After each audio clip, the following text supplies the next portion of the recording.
Ya, yang terakhir nih ya, harus selesai ini. Kalau nggak selesai, pokoknya ya, oke, siap, sama-sama. Pernyataan sekaligus sanksi kalau mengadakan kegiatan itu. Perihal ini sudah bertahun-tahun, sampai kurang lebih 3 tahun, selalu kami dipancing amarah bahwa sebetulnya sudah ada kesepakatan sebelumnya tempat ini tidak digunakan, dan selalu berkali-kali kami dibohongi, bahkan aparat juga dikangkangi. Oleh karena itu sebetulnya ini murni adalah penegakan hukum, ini murni adalah sebagai bentuk keadilan. Oleh sebab itu janganlah permasalahan ini dibesar-besarkan, dan kami mohon tetap menjaga kerukunan di antara kita semua.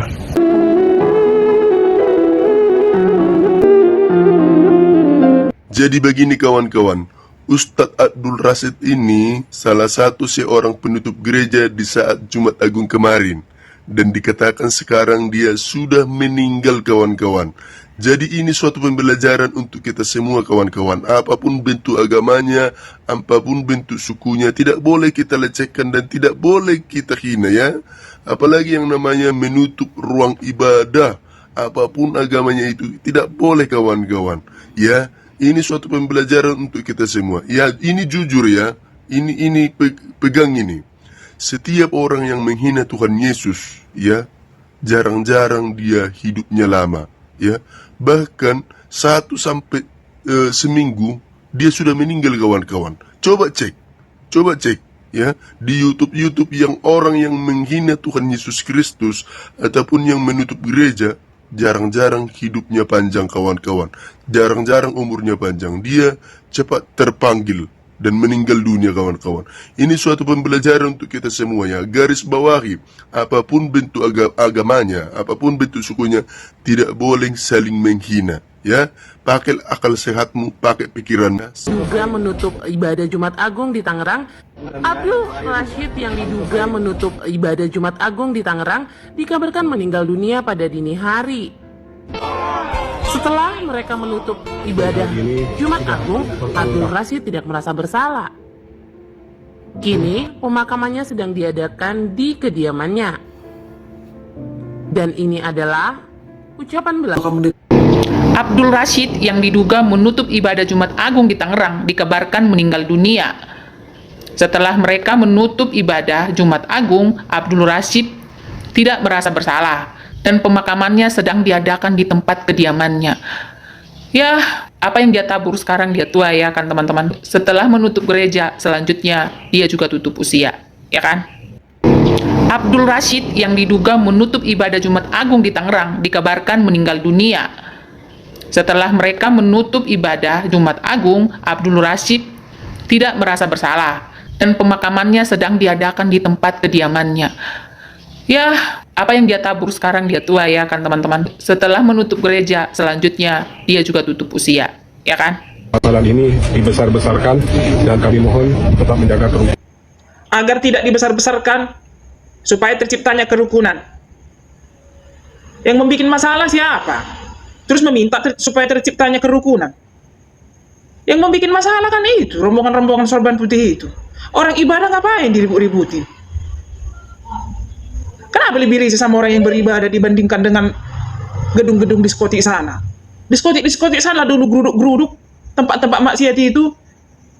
Ini gedung tempat beribadah, keagamaan. Terus ngomong lagi supaya tidak dibesar-besarkan. Maksudnya kayak mana? Sudah perilakunya kayak gitu pun ditutup rapat-rapat. Dibiarkan aja, didiamkan aja. Tidak usah dikomplain. Terima apa adanya peraturan Indonesia ini. Dengan model-model kalian itu selalu bebas untuk mengganggu orang ibadah. Dengan alasan izin lah, dengan alasan mayoritas lah. Kenapa selalu tidak ada keadilan kalian buat di Indonesia ini? Yang membangun Indonesia ini bukan cuma kalian. Kok nggak ada sadar-sadarnya, yang menyakiti sok merasa tersakiti.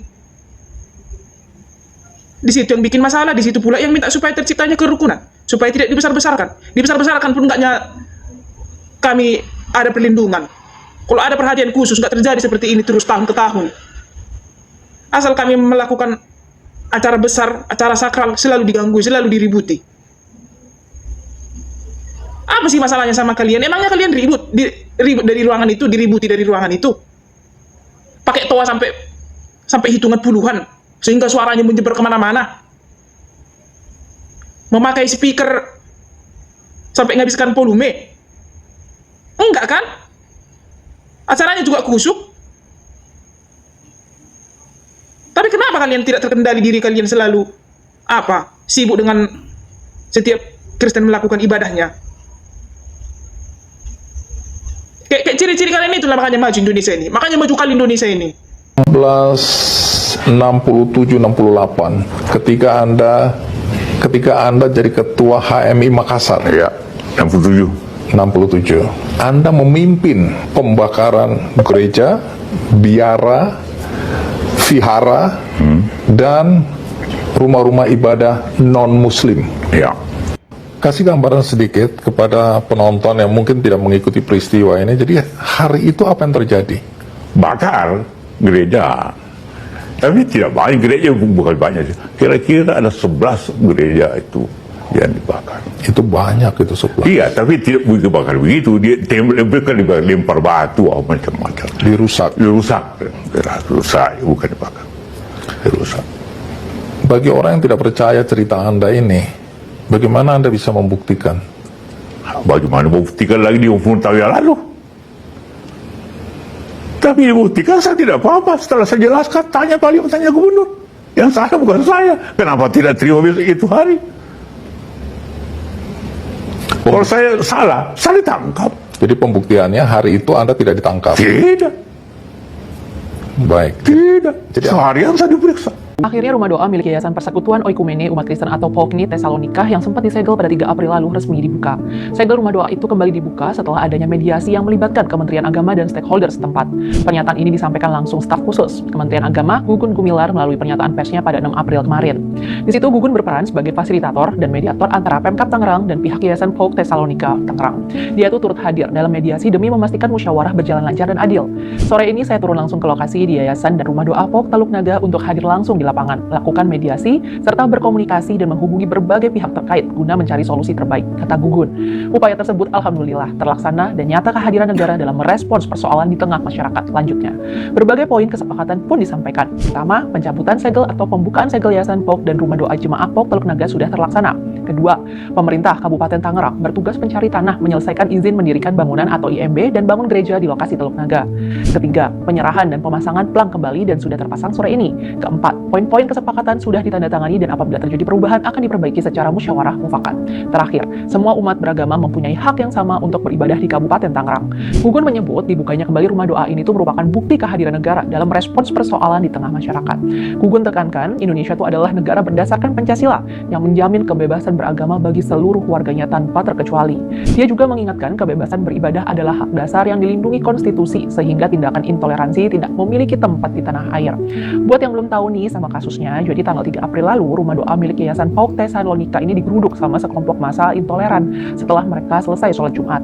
Penggerudukan terjadi setelah jemaat itu selesai beribadah Jumat Agung. Massa menyebut tindakan itu bukan intoleransi, melainkan bagian dari upaya penegakan hukum. Dan di tanggal yang sama, bangunan itu tuh disegel oleh Satpol PP Kabupaten Tangerang. Upaya staf sus Kemenak tersebut dalam memperjuangkan keberagaman bukan kali ini aja. Gugun tuh dikenal sebagai pejabat publik yang sering turun ke lapangan buat mengurus permasalahan intoleransi minoritas. Misalnya, dia pernah turun tangan setelah GMI Bethlehem Jonggol Bogor sempat dilarang beribadah dalam perayaan Natal pada 31 Desember 2025 lalu. Akhirnya para jemaah ini bisa beribadah dengan nyaman. Gugun juga dikenal sebagai tokoh pluralis dan sering turut hadir dalam berbagai acara dialog kerukunan antar umat beragama. Upaya Gugun ini patut diapresiasi. Itu adalah bentuk nyata dan tegas pemerintah dalam melindungi hak beribadah semua umat. Perlu diingat bahwa perlindungan terhadap pelaksanaan beribadah diatur dalam Undang-Undang Nomor 1 Tahun 2023 dalam KUHP baru. Tepatnya di pasal 303 yang mengatur tindak pidana bagi siapa saja yang mengganggu pelaksanaan ibadah atau pertemuan keagamaan. Ancaman pidananya bervariasi tergantung pada tingkat gangguan, yaitu gangguan ringan seperti membuat kegaduhan di dekat tempat ibadah saat ibadah berlangsung, gangguan dengan kekerasan atau ancaman kekerasan terhadap pertemuan atau kegiatan keagamaan, gangguan langsung terhadap upacara ibadah aktif termasuk tindakan yang menghalangi pelaksanaan ibadah secara langsung, serta pasal 304 KUHP baru yang melarang setiap orang melakukan penghinaan di muka umum terhadap orang yang sedang menjalankan atau memimpin ibadah upacara keagamaan atau kepercayaan. Upaya mengusahakan agar umat bisa kembali beribadah dengan aman dan tenang jelas penting. Namun, nggak bisa berhenti di situ saja. Pihak-pihak yang melakukan tindakan penggerudukan, intimidasi, atau pelarangan ibadah juga harus ditindak secara tegas sesuai hukum yang berlaku. Hal ini tuh penting agar ada efek jerah dan tidak terjadi lagi kasus serupa di kemudian hari. Apalagi aturan hukumnya sudah jelas yang melindungi kebebasan beribadah setiap warga negara tanpa terkecuali. Jika penegakan hukum bisa berjalan konsisten, maka keadilan tidak hanya dirasakan oleh korban, tapi juga menjadi pelajaran bagi kita semua pihak untuk bisa saling menghormati. Harapannya kejadian seperti ini tuh tidak lagi terulang dan Indonesia tuh benar-benar menjadi rumah yang aman bagi semua umat beragama. Yuk, rawat terus keberagaman di Indonesia. Shalom teman-teman semua, terima kasih sudah menonton video ini dan kiranya video ini bisa menjadi pelajaran bagi kita semua serta mencerdaskan dan menyadarkan kita akan suatu kebenaran.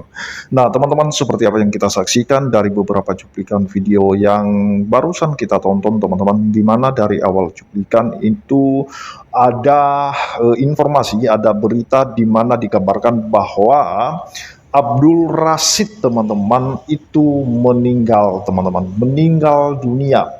Karena dia viral ini teman-teman, karena di beberapa waktu yang lalu bertepatan dengan Hari Raya Paskah umat Kristen, di mana itu mengingatkan pengorbanan Kristus di atas kayu salib untuk semua orang yang berdosa teman-temannya, untuk melunaskan semua hutang dosa manusia, atau untuk mendamaikan manusia dengan Allah. Tetapi justru ada sekelompok orang yang dipimpin oleh Abdul Rashid ini teman-teman, dengan beraninya mereka mencoba menyegel gereja teman-teman, yang dimana gereja itu ada di daerah atau di kota Tangerang teman-teman, dan itu mereka mengeluarkan pernyataan-pernyataan yang sebenarnya itu tidak masuk akal. Yang pertama teman-teman, mereka berani meminta atau mempertanyakan izin gereja tersebut, bahkan itu sebenarnya bukan wewenang mereka, tetapi mereka mencoba mengambil alih wewenang dari pemerintah setempat.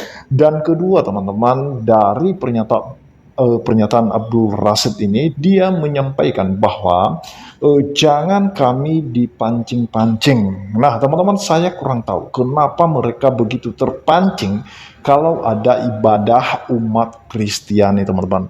Dan sebenarnya hari itu adalah hari Paskah sedunia teman-teman ya. Seluruh umat Kristiani yang ada di seluruh dunia merayakannya atau disebut sebagai Jumat Agung teman-teman.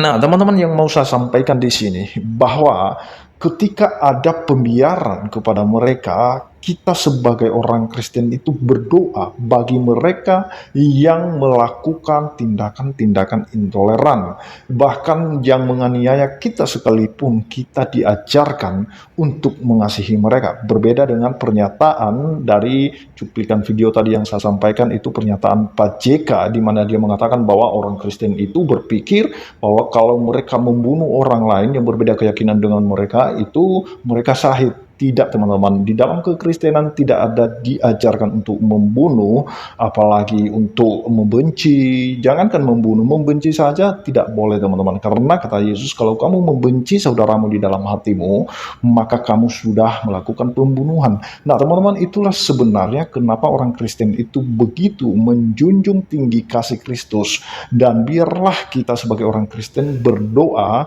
dalam kehidupan mereka yang melakukan tindakan yang tidak adil terhadap kaum minoritas umat Kristen, dan kita percaya ketika perkara itu kita serahkan semuanya ke dalam tangan Tuhan, kita percaya bahwa Tuhan akan berperkara dengan mereka, dan kita bisa melihat hasilnya. Nunggu beberapa hari teman-teman, setelah penutupan gereja tersebut, itu dikabarkan Abdul Rashid yang begitu berani itu kemudian meninggal dunia, menghembuskan nafas terakhir. Nah seperti yang disampaikan dalam cuplikan tadi, setelah dia menutup gereja, maka dia pun menutup usia teman-teman. Itu bisa saja itu merupakan konsekuensi daripada perbuatannya. Karena Tuhan yang kami percayai adalah Tuhan yang hidup, Allah yang benar. Setiap perbuatan itu harus ada konsekuensinya. Dan upah dari perbuatan yang jahat ialah maut. Maka kita percaya bahwa Tuhanlah yang menghendaki semuanya itu terjadi. Nah, oleh karena itu teman-teman, sering saya sampaikan dan memperingatkan kepada mereka-mereka yang sentimen dengan kekristenan, bahkan para penghujat kekristenan. Kita sudah melihat ada beberapa orang seperti Moko Ginta, Stephen Indawibowo teman-teman, dan kemudian juga ada Agustan teman-teman, seperti Fitri teman-teman ya, yang dimana dia seorang mualaf menghujat kekristenan dan kemudian Tuhan memberikan pelajaran kepadanya, dan bahkan Yahya Hawaloni teman-teman ya. Dan juga tidak tertutup kemungkinan kita melihat yang barusan ini tadi, Abdul Rashid, dia juga menerima konsekuensi yang setimpal dengan perbuatannya, karena kita tahu bahwa hukum di dunia ini teman-teman benar-benar tidak adil dan tidak ada kesetaraan hak. Dan kita percaya Tuhan akan memberikan kita hak untuk melakukan ibadah, memuliakan, menyembah Tuhan, dan kita berbakti kepada Allah yang benar. Itu saja yang perlu saya sampaikan kepada kita semua. Kiranya Tuhan Yesus memberkati kita semua. Shalom.